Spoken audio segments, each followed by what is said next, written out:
Welcome to Isme Insights, the podcast from Isme People, a certified B Corp talent partner in marketing, CRM and digital. Each episode, we sit down with thought leaders, industry experts and entrepreneurs to explore the latest trends in the digital and marketing sector, as well as the wider world of business.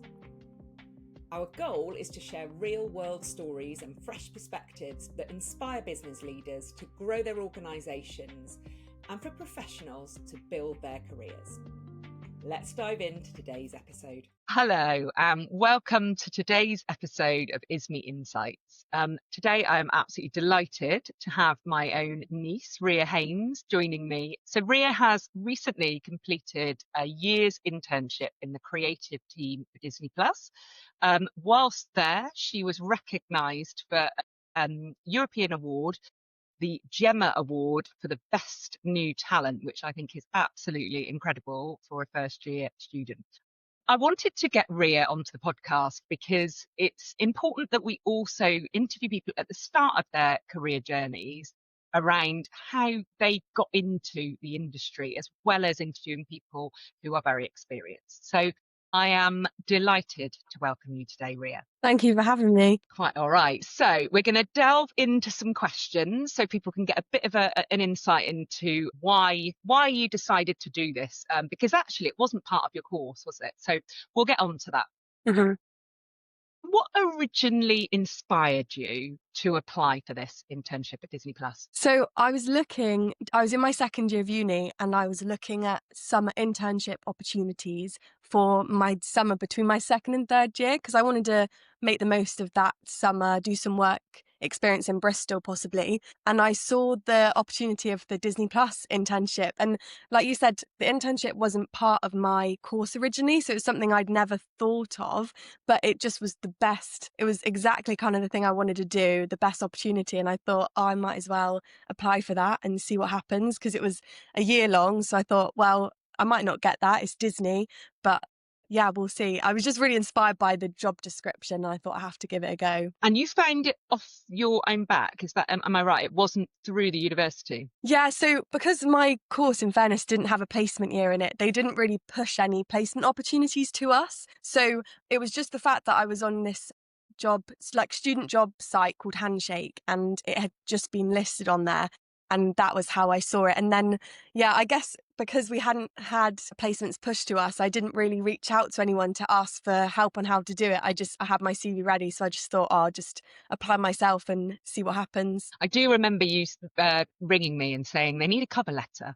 What's cover letter? And I remember saying to you, could you do like a video around like why you want to apply and really stand out from the crowd? But I don't think it was possible as part of the application process. No, the video wasn't, but it was the first, because before that I'd only done like part-time work as like a lifeguard and stuff like that. So yeah, it was that different level of job application where I was like, how do you really make that kind of cover letter stand out? Because those are very important, actually, the cover letters for Disney. So yeah, that was very helpful. Okay, so what did you do to make yours stand out then? I think not basing it on the fact that I just loved Disney and I wanted to work for Disney. I think that's what a lot of people do when it comes to like working for like a dream company.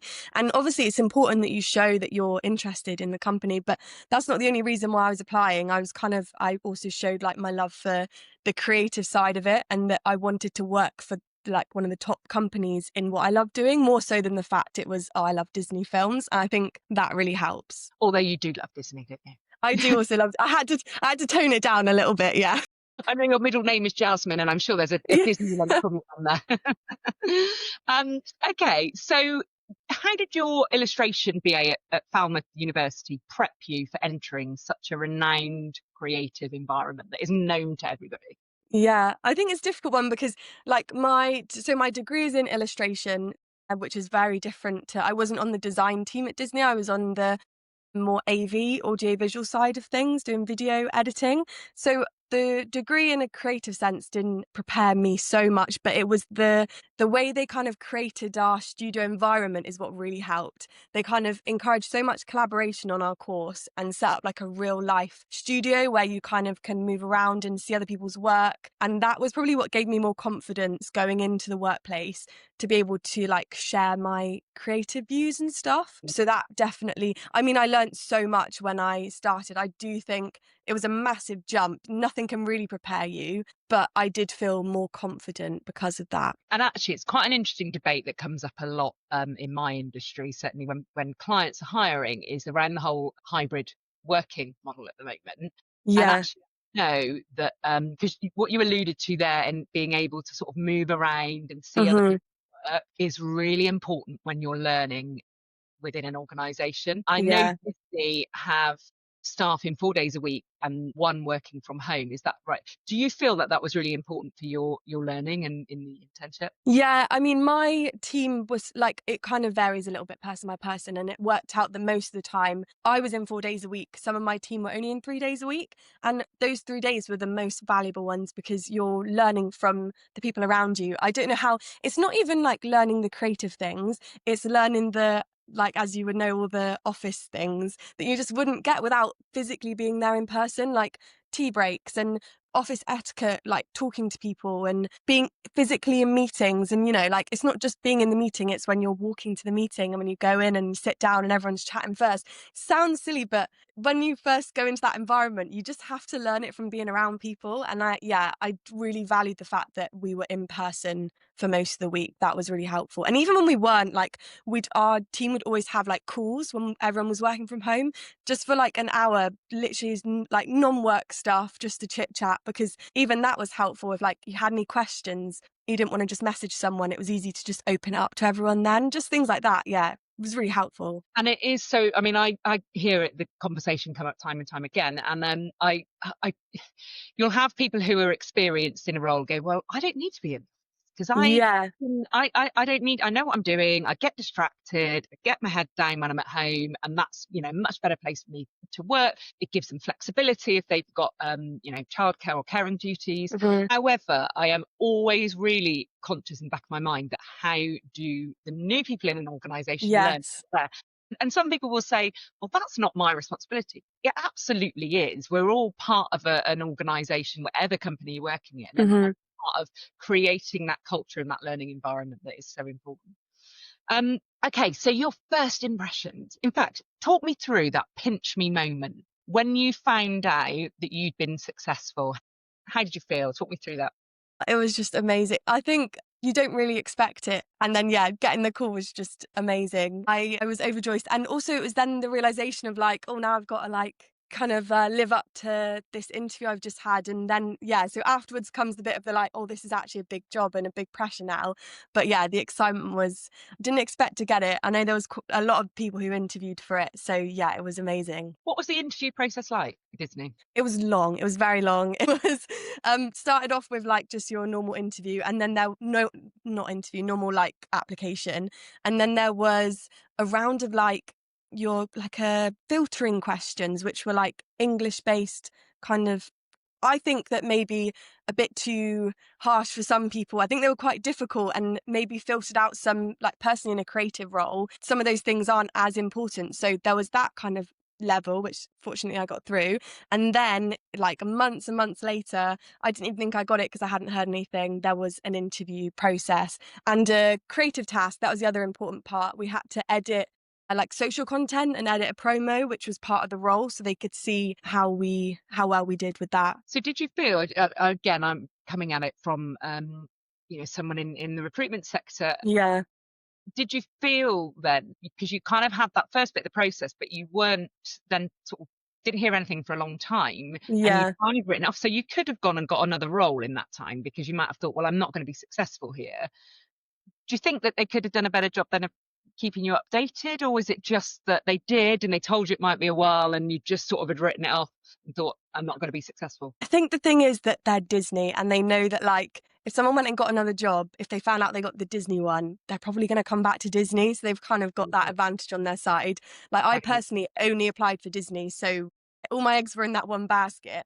But Yeah. it was more, I know, like having been on the side of the team now that I was in, just how busy like everyone is all the time. And, you know, you don't hear anything for ages, even after you've had like the interview, because they might be doing 3 weeks of interviews of people. So I understand it now from being in the team, but as the person, when you're not hearing anything, it is, yeah, it's quite it could have been, I just feel like some of the phases, some of it could have been cut down a little bit, but that's just because I just wanted to find out if I got the job. Yeah, yeah. You're kind of feeling impatient and just wanting to know, Yeah. aren't you? Okay. We again have to have that conversation with candidates regularly. The bigger the organisation, often Yeah. the longer it takes to hear, because they have a lot of kind of sign off required and things like that before you get to that Yeah. point. Okay, so you've got your job, you're starting at Disney. Tell me about your first few weeks. What were they like and what stood out for you? So I was in the marketing team of Disney, but like in the creative team under the marketing umbrella, Disney Plus. And the thing that shocked me the most was just how insanely big the marketing team was. And this is just for Disney Plus. There was like a whole floor just for that, which I just found insane. And how many different departments there are for different roles. I think I felt like our team would do a lot more than we actually did cover. So that was all pretty shocking to me. And I feel like only at the end of the role, I really started understanding how everyone feeds into each other. So that was very overwhelming. And also, I'd say, obviously, being a company like Disney, how many phases stuff needs to go through and how many approvals before anything can be put out there is also like legal, and all the different marketing teams is just, that was pretty mind-blowing to me. Yeah. And tell me about some of these meeting rooms, because I had pictures sent to me when you're in your first few weeks that you were having meetings in Star Wars themed rooms. You were meeting Mouse. Donald Duck came in on his birthday. Yeah. Incredible. I was like, are you actually doing any work? I know. No, it's great because they make it such a great experience for the Disney interns. Like during that first week, they have like a Disney intern intro session where Mickey Mouse comes out and you get to meet him and you get to look at all the different like society almost things they have at Disney, like sports clubs and stuff. So they make it really special because it is special to be in the Disney building. Like, everything is themed when you walk in. The meeting rooms, there are a lot of also boring ones where they'll just have like, a nice Disney picture up on the wall. But yeah, there are also really cool themed ones. It was very like, I think it was, when you talk about pinch me moment, it was walking into the building that was the real like, wow, I'm here. And then you get desensitized after a while. But yeah, those first few months, it is amazing to be there. You touched on that there was a whole floor for Disney Plus. Do you mean just Disney Plus as a whole, or just the marketing team had it? It was like all of Disney Plus, which was great because it would also be like the ad teams and research and stuff like that. But that was like marketing was in one kind of section and then they were in another section. But it was nice because we'd have like big team like huddles where everyone from Disney Plus would go and stand somewhere and like listen to the what was going on that week, and it made you feel like everyone was a part of the big team, which was nice. So they've got a good culture, because I mean we kind of think brand and it being all about people and magical moments and being really special. I think what I was really pleased to hear as a Disney lover myself as well was that actually it's like that, and that you do that magic when you go into that. It feels like it, for sure. Yeah, amazing. Did you ever feel your role was more than just making the coffees? Because some people going into an internship will feel like, I'm just a dog's body, I'm just the person doing all the the stuff that no one else wants to do. I feel like I know the answer to this, but I for everyone else listening, for sure. I never made any coffees. I bet you'll buy them in the nice coffee cups and bring them in London. Yeah, no one wants my teas. They're not that great. It was like, I mean, I never grabbed anyone's lunch. We'd have lunch together as a team. Like we'd have tea breaks. I wouldn't make people's teas. I think that was like the best part about it, is that I wasn't made to feel like less because I was an intern. I was like part of the team, and you've obviously got so much to learn from everyone, but it's not in like a teacher-student sense. It's in like a learn from collaborating with us kind of way. I can't speak for like every role at Disney because I feel like I was really lucky, and some people become more like admin assistants in a way, and were quite frustrated with it. But I was very lucky in my position that my team really made me feel like I was, I could collaborate and add just as much as they could. Amazing. Yeah. So what has been, thinking about like some of the work that you actually did at Disney, what's been one of the most exciting projects that you worked on during your placement? So for the Disney Plus 5-year anniversary, it was really cool because it came kind of in March. So it was towards the end of my internship, really. So I was able to kind of have a bit more free rein on coming up with some ideas for that project. It was basically, we had to create some like celebration content for the 5th year anniversary. And also the thing with Disney Plus is that during the time I was there, their main push was to tell people that Disney Plus has content for adults, not just for children. So you're kind of thinking about classic Disney films, but Disney Plus doesn't just do that. It does a lot of other great stuff. So we never really got to touch kind of what I love, like the classic Disney and Pixar stuff. But for this anniversary thing, they wanted to celebrate like everything. So I got to use all my Disney knowledge and like delve into all the old films and stuff. Well, the films from the past like 5 years that had released on Disney Plus. So it was really fun. And then my ideas actually got posted on socials, which was really great. And it went out in like an email to all of the staff at Disney as our like anniversary celebration. So yeah, it was a great time in the office as well. Like the celebrations, we had like a party. So yeah, it was a great project to work on. It's weird. It feels like Disney Plus has been going longer than that, but that's when Yeah. you find it being more than Disney films. So I think when we first had it in our household, it was very much so our children could watch Disney Yeah. films and that sort of thing. And I think it was when you were working there and you would say sort of signpost different things. I should watch the history of Vogue magazine. In Vogue, yeah. In Vogue that you got me to watch. Loved it. It was so. I mean, it was very iconic and nostalgic, I guess, for me, because a lot of it was based on the 90s when I was growing up and the kind of things that I was wearing. But yeah, and it was the Kate Moss era and all that sort of thing. Mm-hmm. It really opened my eyes to Disney Plus being far more than Disney films. Yeah.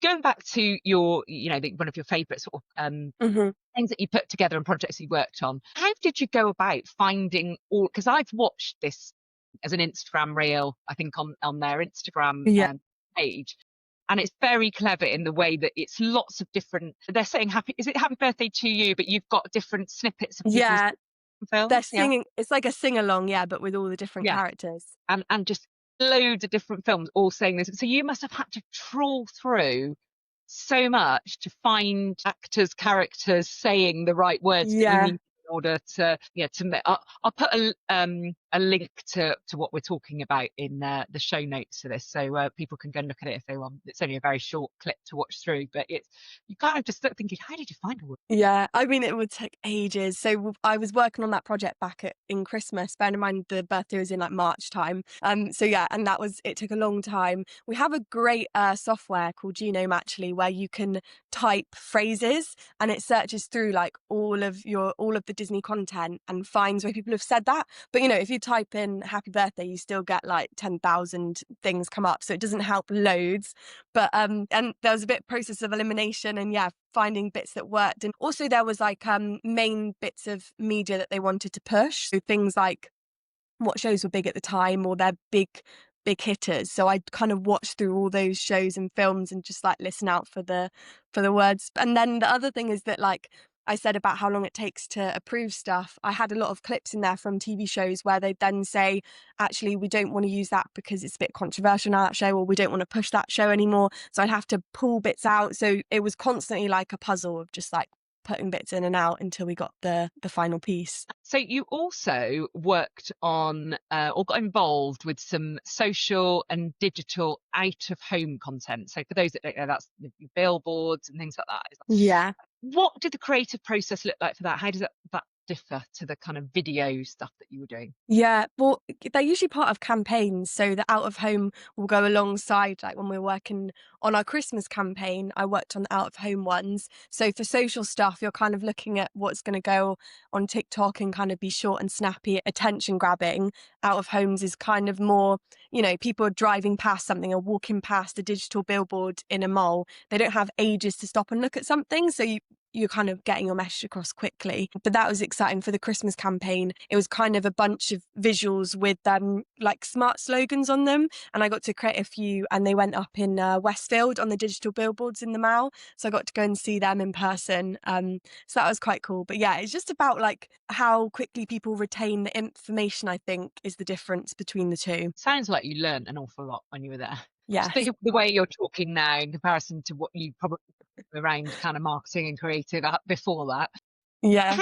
Thinking about like the team and learning, how collaborative was your day-to-day environment and the creative team? You sort of touched on that already, but I mean, very. It was great because we'd all sit in like the same row back to back with each other. So literally, if you just wanted someone to watch something and give their opinion, just tap their shoulder next to you and have a look. And everyone was doing that all the time. And it would always be like, say, for example, the birthday spot I was talking about, if I was really struggling for clips on like someone saying a certain word, you just put it in the group chat and everyone else would like jump on. If they weren't doing anything, they'd jump on helping you. So there's a lot of like helping people out, a lot of like, you know, a lot of people would ask me, can you look for these clips? Because like if you're really in the mode editing, it's hard to be like searching for what you need. So yeah, it was a lot of helping each other out, like giving advice, like looking at people and giving feedback on what they were doing. And also I was like involved in when we do like brainstorms and meetings and stuff, and those were always, you know, no ideas are shot down.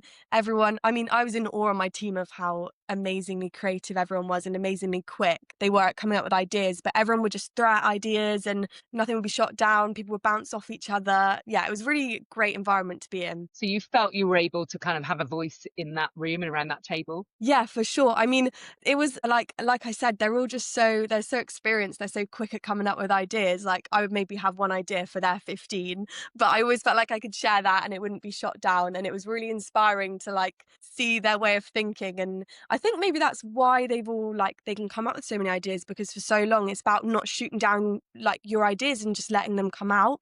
And that's something I need to learn, not filtering in your head before, but just getting stuff out there. And I think that's probably where their experience comes in. And do you know what? I love that, because I don't think every organisation is like that. Yeah. And actually, it's funny because I've been, you know, where you are now in the sense of, you know, finding your voice. But then, you know, at the other like end of my career now, sometimes if I work with young people, like I love hearing other people's ideas because they'll have a different perspective to my own. You know, different generations will look at things in different ways. Younger generation is so much more in tune with technology and that kind of, you know, digital social world that just didn't exist. So I love hearing that, but sometimes you have to really, really encourage people to have that voice and to speak up, because they feel like your ideas will be better than theirs, even though, you know, I don't think an experienced person necessarily feels like that. We often feel like we need to all kind of learn from each other. So that's brilliant that Disney have been able to build that environment. And that's all credit to management there, because that comes from a leadership style that allows people to do that even when they don't have the same level of job experience and life experience as people they're in the room with. Yeah, definitely. Yeah. Definitely. So we said at the start that you won this incredible award. So Gemma Europe's 2025 Best New Talent. So Rhea is absolutely one to watch. So any marketing people out there thinking about, you know, taking on new talent in their teams, her degree finishes next year and she's in. You can guarantee. Talk to me about that. How did that all come about? So yeah, it was when I started the internship. Obviously you start hearing about like different awards people have won and stuff. And Gemma's quite a prestigious one, the Gemma TV and Streaming Awards, for people on my team. And there was actually the UK ones were in the November when I started. So I went along to them. I was lucky to get a ticket and go. And this wasn't when I was nominated or anything. I was just a couple of months in, and it was so inspiring. I was sat around like Channel 4 over there, ITV there, Sky back there. And it was like seeing all these people go up and win awards. And I was just watching like, oh my God, like one day that would be amazing. And then a few months later, the applications went in for the Europe ones, and my team put me forward for the Best New Talent one, which I was just so happy to be put forward by them, because that in itself was just that meant a lot to me, that they had that belief in me that I could go forward and be shortlisted for it. So yeah, went forward for that, and then later on shortlisted, and then found out that I won it, which was amazing. After, like I said, just in November, early on in my internship, kind of watching and being like, oh, one day that'd be great. So yeah, it was amazing. And congratulations for that. So what did winning the award mean to you personally and professionally? I mean, like I just said, like from a personal point of view, it was almost like kind of recognition of how I did on my internship, I guess, like that the effort I put in was worthy enough to win an award. That really meant a lot. And professionally, it opened a lot of opportunities. Like I had a couple of interviews with like Gemma themselves, and that led into a lot of like networking on LinkedIn and stuff. So it really was a strong way. It happened about when I finished my internship. So it was just a great way to finish. Things like when I finished my internship and my manager like did a speech for Disney Plus and said like that I won the award. It's just like people remembering that I kind of did that as a lasting impression. Professionally, that was what it really meant to me. So yeah, it was great. And sometimes awards, like the right awards, are absolutely incredible and have the outcome that you've described. Some people can be kind of cynical around them when you just pay loads of money to go on an award, but the award there is one that is absolutely demonstrating the capability and the emerging talent you are, I guess, within the industry. So, advice. What advice would you give to other students that are hoping to land an internship like yours, whether it's at Disney Plus or another well-known brand or a small organisation? What sort of advice would you have for those people? Firstly, I'd say to believe in yourself and always apply, because like I said, I would have thought that I wouldn't have got it, but just applying is the first great step, and you can learn so much from just the application process. I mean, once I did the creative task, you do get feedback during your interview from it. So even if I hadn't got the role, I would have had some really great feedback from some really talented people. So it's always worth just putting your hat in the ring. And then when you're actually applying, I think, like I said, it's about not just gushing about how much you love a company that you're applying for, but really thinking like about what it is you really like about them as a company, what they've like achieved and why that's important to you. And even if so I didn't really have loads of experience because obviously my degree wasn't related to the role, but it's showing like outside of your degree that you do other stuff that's linked to. So if I didn't do, so I was doing illustration, so I also created some personal projects which were more linked to the role that I was applying for, if that makes sense. So, really making sure that you're showing that it's something you're passionate about, even if it's not the degree like route that you chose, I think it's really important. So you've gone into, or you're going into, I think you go back next week, I think, is that right? Yes. Anyway, you're going into your final year. Yes. Now. So what's next on your creative journey? Well, it's difficult because, I think this year it opened my eyes to just how much there is out there. That's the crazy part of it. Like, I think coming out of it, I'm even more like, what am I going to do than before I went into it? But for my last year at Falmouth, I just want to throw myself into making the most of every opportunity I have. I think being in that professional work environment has now made me feel more like I want to make the most of all my resources, like talking to my lecturers, stuff like that, throwing myself into all the illustration projects and trying loads of different things. Like I was quite tunnel visioned before I did my placement year about what I wanted to do. Now I'm much more like, it's great to have a wide portfolio to show loads of different skills. So that's for Falmouth. And then afterwards, we'll see what happens. See what happens. I think you've got a great future ahead of you. One last little comment. So you're leaving the life in London that you've had for the last year during your placement year. What will you miss the most as you head back to Falmouth? Well, it's going to be like whiplash going from London to Falmouth. They're two polar opposites. Apart. Yeah, literally. I've loved living in London. I loved the busyness of it. But after a year, I was very much like, oh, it'd be nice to go back down to the kind of slower seaside pace of things. But I will miss being in Disney Plus for starts. And I already miss the team and everything. Like, that was just such an amazing experience, brilliant workplace culture and everything. But just for the London aspect, I will miss having like everything on your doorstep. Like you just walk out your door, you've got the tube there to go anywhere in London. And Cornwall is very different. There's not really any shops down there. You have to travel really far to even get like a Nando's. It's very limited. So I'll miss the busyness of London, yeah. But you're swapping it for the beach and the ocean and being able to just go and sit on a beach after, a day at uni. It will be nice, yeah.